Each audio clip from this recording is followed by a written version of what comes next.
మాల్దీవ్స్ ఎక్కువ టూరిజం మీద బ్రతుకుతున్న దేశం. ఇండియన్స్ ఎక్కువ విజిట్ చేసే ప్లేస్. నిత్యం సెలబ్రిటీలు ఇక్కడ నుంచి ఫొటోస్, వీడియోస్ తమ సోషల్ మీడియాలో అప్లోడ్ చేస్తూ ఉంటారు. అయితే రీసెంట్గా మాల్దీవ్స్కి 2023 నవంబర్లో న్యూ ప్రెసిడెంట్ అయిన మహమ్మద్ మొయిజ్ తమ దేశంలోని 75 మంది ఇండియన్ మిలిటరీ సిబ్బందిని వెనక్కి పంపిస్తామని ఎన్నికలకు హామీ ఇచ్చారు.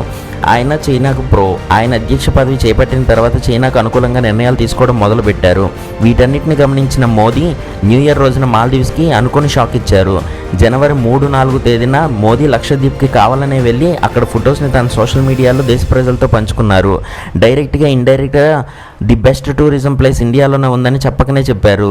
దీంతో ఒక్కసారిగా మాల్దీవ్స్ టూరిజం మీద దెబ్బ పడింది. ప్రపంచం మొత్తం ఇప్పుడు లక్షద్వీప్ని సెర్చ్ చేయడం మొదలుపెట్టింది. ఇవన్నీ అబ్జర్వ్ చేసిన మాల్దీవ్స్కి చెందిన ఒక మంత్రి బీచ్ని ఎంజాయ్ చేయాలంటే మాల్దీవ్స్ ది బెస్ట్ ప్లేస్ అన్నట్టుగా తన సోషల్ మీడియాలో షేర్ చేసుకున్నారు.